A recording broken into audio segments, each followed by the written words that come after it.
Shabbat Shalom. Shabbat Shalom.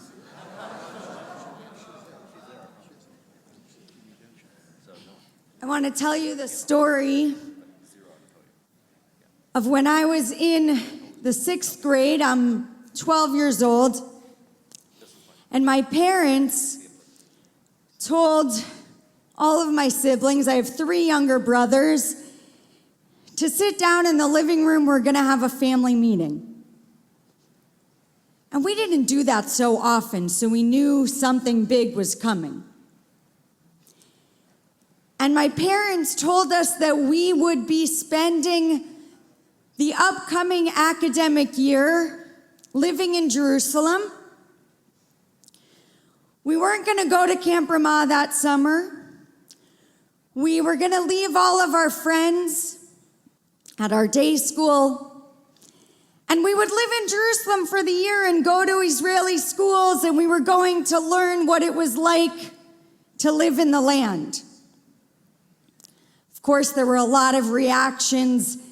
My parents offered 2 of my brothers each their own Nintendo DS as a bribe. I, as 12 years old, was mature enough to not need such a bribe to go to the land of Israel. I think I'm still owed a Nintendo DS. But there's no doubt in my mind that starting that year, that's what really solidified for me what it means to have my heart in 2 places, living here in America, and also to have my heart live in Israel with the rest of the Jewish people. 2 homelands. So this week's Parsha of Mattot Maseh asks a very natural question for those of us whose hearts live in 2 places. Because the question this Parsha asks is, what are my responsibilities towards Israel when I make a decision to commit myself to the American Jewish community?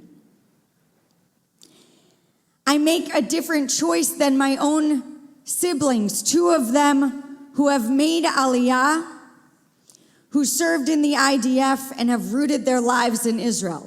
You know, now that I think about it, maybe that Nintendo DS really did go a long way. They made Aliyah. I'm right here. But really, I'm asking this question of what is my responsibility towards Israel as I decide to live here in the United States. So I want us to open up our Eitz Chaim Chumash together. We're going to look into the Parsha. We read on a triennial cycle. So we didn't even get to hear this part today. So it still feels a little bit new. Let's open up together page 949. Page 949, and we are reading chapter 32. Chapter 32. And right at the top, the Reubenites and the Gadites owned cattle in very great numbers. And they end up saying in verse 5, it would be a favor to us if this land were given to your servants as a holding, the land on the right-hand side of the Jordan River. So they don't want to go into the land of Israel. Do not move us across the Jordan. 2.5 tribes asked Moses, please let us stay on this side. You guys go ahead. We'll stay over here. So the Parsha is asking us, what does it mean to stay on the other side? And what's Moses' response here? First of all, just think for yourself. What do you think Moses' response is going to be? He's taken these people 40 years wandering, wants to bring them all in, and 2.5 tribes say, think we'll stay on the other side of the Jordan. So let's go to chapter 32, verse 6. We're on page 950. Moses replied, "Are your brothers going to go to war while you stay here?" That's Moses' response number one. Meaning, it's not fair. They're going to go in and you're just going to stay here? It's not fair. That's Moses' response number one. Verse 7, Moses' second response. "Why will you turn the minds of the Israelites from crossing into the land that the Lord has given you? That is what your fathers did." Meaning, just like the spies all those years ago who said not to go into the land, they changed the minds of the Israelites. Are you going to change the rest of the minds of the Israelites as well, making them not want to go into the land either? Are you going to suck the spirit from the Israelites, making them fearful of entering? So that's how Moses responds.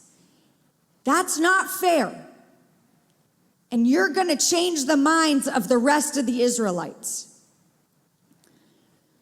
So let's see, what do the tribes of Reuben and Gad and half of Manasseh say to Moses?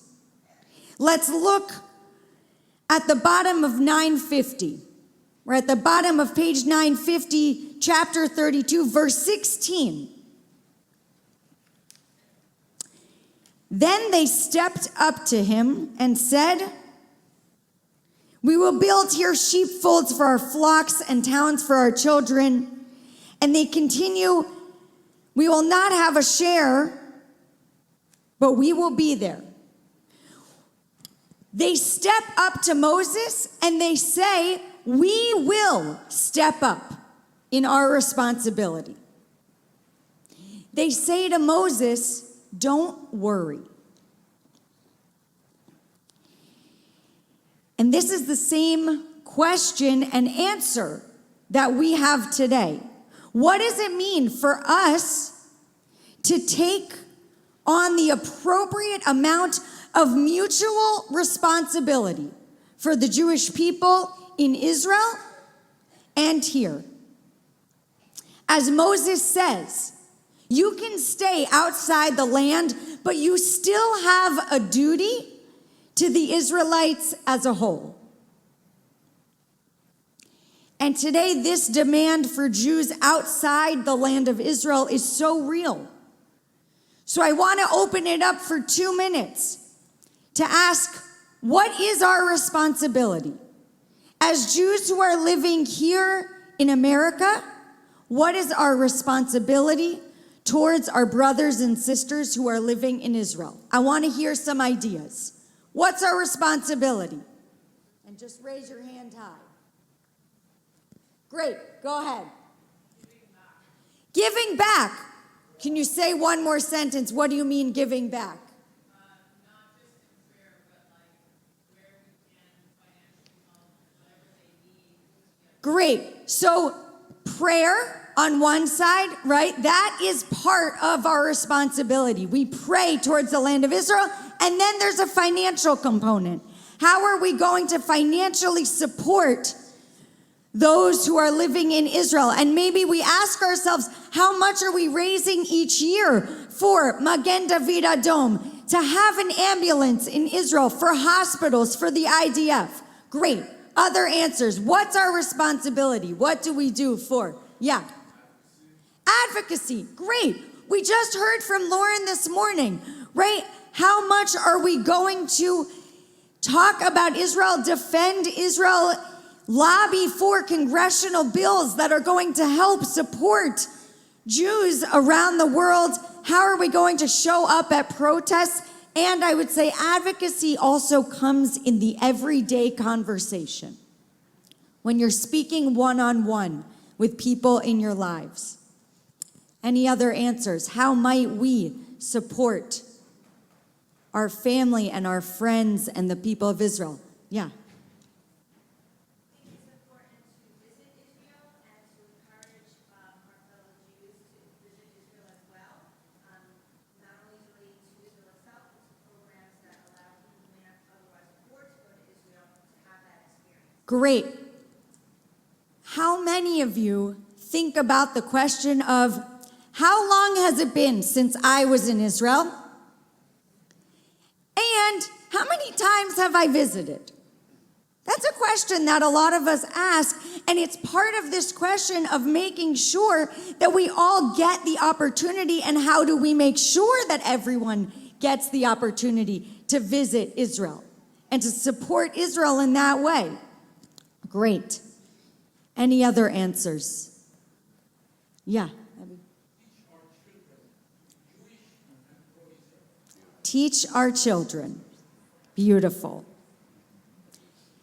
How much time do we spend for us and our children learning about Israel, teaching Israel? Whether that is sending them to schools that are going to teach them about this land and this people and this home. How many of us spend time refreshing our Times of Israel tab on our computers, us learning about Israel constantly? How many podcasts do we listen to so that we can learn about Israel and so that we can teach our children and our grandchildren and our great-grandchildren? There are all kinds of ways to think about our shared responsibility towards Israel. But I want to close by saying that there's another piece here, which is asking, how are you going to take part in the collective Jewish people? Because that too supports Israel. And I think this is what Moses is asking. Because what if the tribe said, Moses, we have a very deep sense of shared responsibility. And part of our responsibility is to create models of Jewish life that enhance the Jewish people no matter where we are.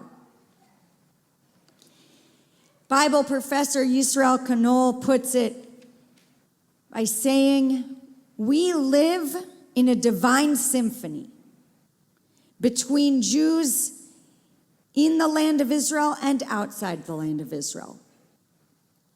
We play a distinctive and complementary role for the Jewish people being here.